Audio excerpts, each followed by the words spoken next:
Anna. This is George, Mr. George Olokun. That's correct. He has a really cool last name, Olokun. I like to say it.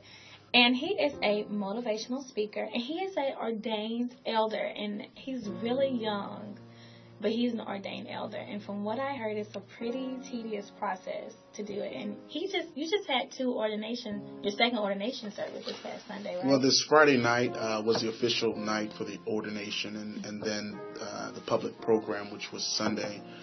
So it was a weekend full of joyous activities here in Atlanta. That is so neat. Ordained elder. And I'm not going to ask your age on air, but I know you are.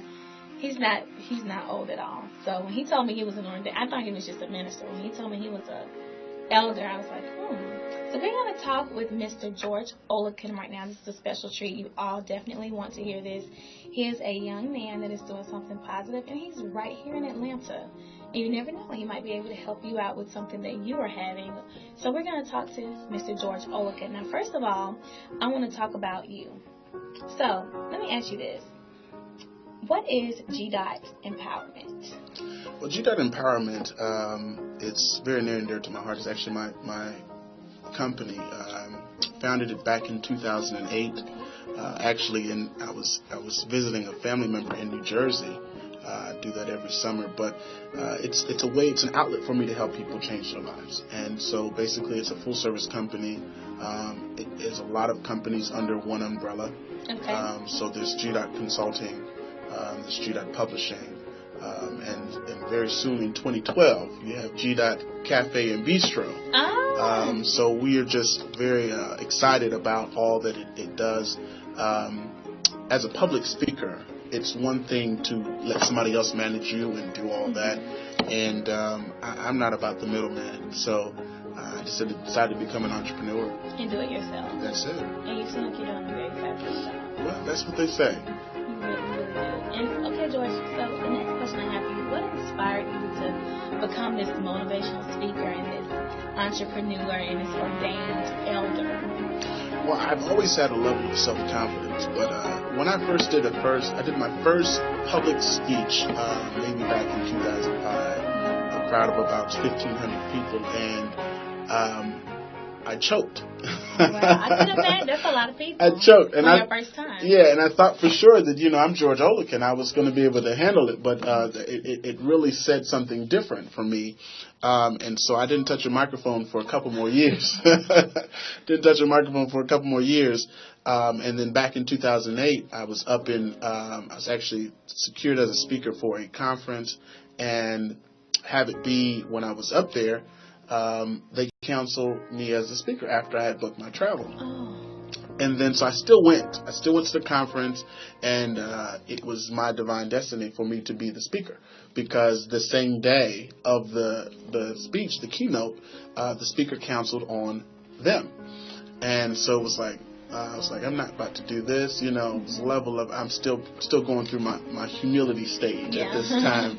I'm telling them, I said, I'm not about to do this. And so I actually did it, and I had a standing ovation, and it was confirmation that this was what I was supposed to do, because I enjoyed it. So what did you speak about? Leadership.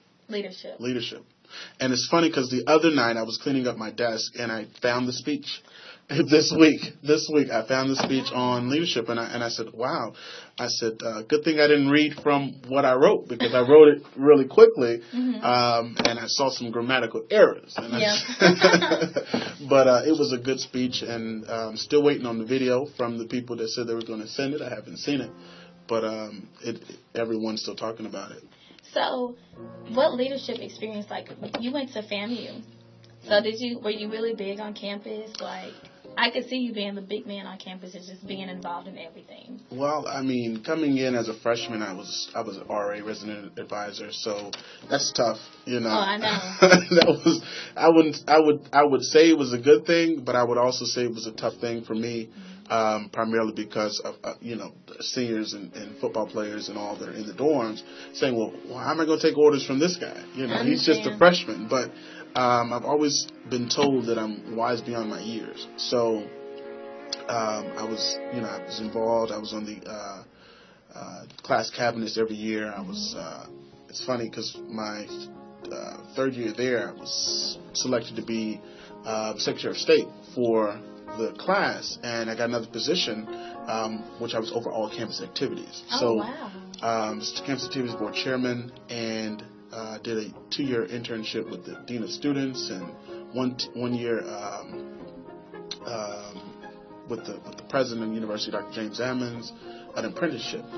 Never had an apprenticeship at FAMU, but leadership has just been something that's been ingrained in me. And so now, even being in Atlanta and leading the Young Professionals Auxiliary 100 Black Men of Atlanta, is exciting.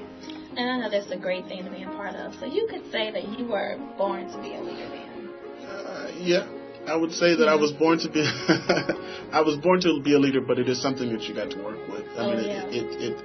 It's one thing to learn from experiences that you have with people, especially in leadership. Leadership is not an easy thing. Oh no, it's not an easy thing by far. And then being a young leader at that, this past Thursday, I was very, very humbled because I was actually nominated and awarded one of the top 40 under 40. I saw that. Congratulations. Thank you so much. In the nation, and being the youngest in the group. And you see, we're talking about my age. I tell people I'm 25 again until I turn 30. So that's a good answer. I'm right around 25, a couple of years removed from 25. But I was very honored. I was very honored by that because it's a challenge for me to do much more, because in the same class of 40 from across the nation, there's only 7 African Americans. And in Atlanta, we only had 3 representatives, myself and City Councilman Kwanzaa Hall. Okay. And another young man. And it was just a very humbling experience for me. I know. Well, you deserve a really big round of applause for that. We are proud of you. Thank you. Now, back to GDOT. Mm-hmm. Now, I want to talk about what services do you offer, because that seems like it's a really good company and that you offer a lot. So let's talk a little bit about your publishing. I want to learn a little bit about that. Okay. Well, back in 2000 and where are we at? We're in 2011? Yeah, we're at 2011. Time is flying so fast. Back in the last 3 or 4 years, while I was in school and all that, I was telling people I just knew that I was going to publish a book. I didn't know how I was going to get it done. I just knew it was going to get done. Mm-hmm. And so luckily, God knows how to put folks around you who have done what you're trying to do. Mm-hmm. And if you can just open your eyes to see it, then you'll notice that they're there. So I had some friends who had published a few books, and I had another friend who had gotten on the bestsellers list and all that.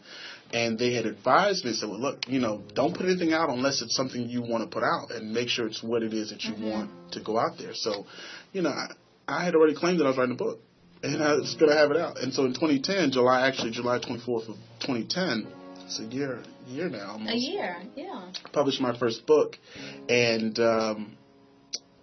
so I didn't want to have the middleman again, and so I found the different resources to make it happen. What's the name of your book? Empowered to Achieve, 50 Keys to Being and Becoming. It's available on Amazon.com, BarnesandNobles.com, and GeorgeOlokun.com. Oh, so you're just a jack of all trades, then? Well, I try to master all the trades that I tend to be a jack of. I mean, it's one thing to be involved in stuff and don't do it to the best of your ability. I understand. So I'm just engaged to opportunity. So, in other words, if someone they are lost, they don't know how to get their book published, they don't know what to do, you can help them. Definitely. Do that. We offer consulting on that, and we also offer the publishing part of it. So if you go to g.empowerment.com, GDOT empowerment.com, you can schedule a consultation and we can go from there. Is it any type of book, like any genre, or it doesn't matter? Anything. I found, and I do consultations often, but I found that sometimes people just want to say, I published a book. It's not about the whole glitz and the glamour. It's an accomplishment that they can take off of their to-do list.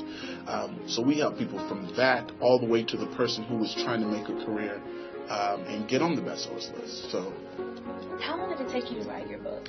I'm curious. I'd say it's a 2-year process. It was a 2-year process for me but it wasn't a 2-year every single day process. Okay. Yeah. Like this book, I have another book coming out this year, and it's actually entitled Vitamin E: Changing Your Mindset. Oh. And I've just completed about 4 chapters in it, but 4 out of 7 chapters. But I know it's coming out this year. You see, so it just depends on how much you want to dedicate, how much time. Yeah. Okay. Well, let's switch gears a little bit, and we've got a few more minutes, and I'm going to talk about your mentorship program. Okay. Now, tell us a little bit about that. Well, back in 2003, I was a sophomore at Florida University, and I saw that the retention rate of college students was dropping. It was like you get all these students every year, and then next year you don't see them, at least a large majority of them. And so we decided to create a mentor program by the name of Mentor One. Okay. And it was centered around the growth, retention, and matriculation of college and high school students. So college freshmen will be mentored by sophomores and up. High school seniors were mentored by college freshmen. And then it was just a pipeline worth of mentorship. And it was exciting because I found out that was a part of my passion in helping other people achieve. So I've adopted the new title of a life catalyst because you get all these titles, but what really sums it up? And I look at it as being one that can be a life changer. I think in mentorship, one of the things that I'm most proud of, and it's almost like payment to me, is when I get a call 3 years or 4 years later from a mentee and say, "Well, you really helped to change my life." Oh yeah, I bet it is. Yeah, so that's it. That's it for me, really. I mean, honestly, mentorship is an important thing. I'm not a photo op mentoring person. I don't like to just go and show up and let's take some pictures. Yeah. But it is more than just a hobby. It's a lifestyle. More than just a hobby, it's a lifestyle. I like the way you said that. Now, before we go, tell them how they can get in contact with you if they want to, get their book published, if they know someone needs a mentor. How can they get in touch with Mr. George Olokun? Well, if you need a public speaker, if you need a consultant, whatever it is that you need, you can find me at George Olokun. That's GeorgeOlokun.com. That's GeorgeOlokun.com. Or g.empowerment.com, or you could even call my office at 404-477-G-DOT. That's 404-477, and for those of you who don't have analog phones, 4368. 404-477-4368. Well, Mr. George Olokun, let me ask you this. Now that you're an elder, what do I call you? You can call me Elder whatever. Olokun. You can call me Elder Olokun. I'm going to call you Elder Olokun. I think I'm going to shorten my name to Elder G.A. Olokun. I don't know. We appreciate Elder G.A. Olokun for being here with us on Real Talk with Kandi Monet. All the positive and wonderful things you're doing. He is the guy to talk to if you need a public speaker, if you need consulting with publishing, anything that you need to get with Elder George A. Olokun, and you need to start going by that because you earned it. So if you could say goodbye to Atlanta, Mr. George Olokun, Elder George A. Olokun. Well, Atlanta, this is George Olokun, and I want to leave you with this. Allow for your passion to pursue your purpose, and your purpose then will bring profit. Never chase profit. It will come. Don't chase the money. It will come. Chase your passion, and let your passion reflect your purpose. Well said. Well, you have been here with me live on Real Talk with Kandi Monet, here with Elder George A. Olokun. Listen to what he said. Don't chase profit, chase your passion. Thank you for tuning in.